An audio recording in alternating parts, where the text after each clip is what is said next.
Welcome to the best 5-minute wine podcast with Forrest Kelly. A guest comes in. Lisa would recommend having what wine and what food and what experience. So they come in. What would you recommend? This is what the tasting room on 9th is all about. Oh, man. Ooh, this is my favorite. So I would absolutely recommend the chef's board, which is our charcuterie board. We have, I want to say, about 15 cheeses, 4 or 5 meat. So with the chef's board, you get an ounce of everything. And then you also get obviously like the jams, the nuts, the fruits, the olives, crackers, breads, spreads, things like that. But it comes on one big, beautiful board. That is my absolute favorite. It's something that we are kind of getting known for. It's different than anywhere else around here. So that I think would be my go-to recommendation. And then from there, that allows you the ability to go through a plethora of wines, which is fun. So I love a crisp white. That's just kind of what I go to most of the time. But we have a beautiful Chablis by the glass. We have a Sancerre by the glass. Both of those would be a recommendation for me. Newer wine drinkers, I always tell them to start with a Riesling. We have the Willamette Valley Riesling. It's beautiful. It's balanced wonderfully. But we have a Chianti by the glass, and we have some really cool higher end blends by the glass. So we have Chateau Musar in the machine right now. DeLille, which I really love. That's in the machine right now. Matthiassen's in the machine right now. So the ability to be able to have some higher end wines and that board is my recommendation always, because there's nowhere else in Myrtle Beach that you're getting high end wines by the glass. If the tasting room were a wine, what kind would it be and why? That's a great question. Would it be sassy? Would it be classy? Would it tart? Would it be sweet?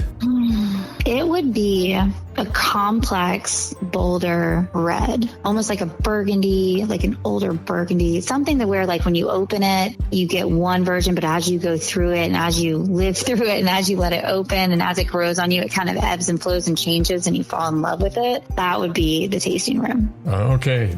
Nicely done.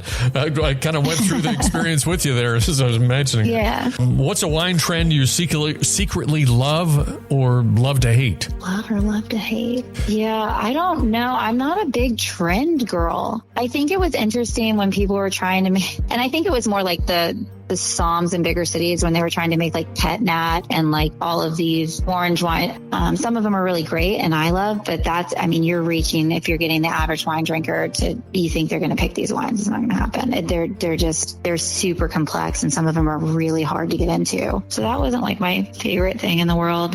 The organic, like low sulfite, no sulfite thing drives me a little nuts. I think some wines are really good, but I think when you're going, you're like, I only drink organic. And I'm like, well, let me tell you about how these wines are made. They're like, does it say organic? You're like, I don't know, but that's how they farm. Like, so it's that kind of stuff have been like hot buttons for me, or like I'm allergic to sulfites. I did a deep dive when I was studying on that because I was so sick of people telling me they were allergic to sulfites. I'm like, but you eat. If you could host a tasting with any 3 people, living or historical, who would they be and what would you pour? Oh man, living or historical. Cool. Gosh, I don't know. Let me see. Danny Meyer and Will Godara, hands down, are 2 because I love them. I've read so much of their stuff. I've listened to so much of the things they've been on. They were a big inspiration and almost like guidance for me, whether it's spiritual or through books, as I was going through this process. So to have those 2 people at that table would be awesome. Someone else, I'm probably going to like think about this later and be like, no, I should have said this person.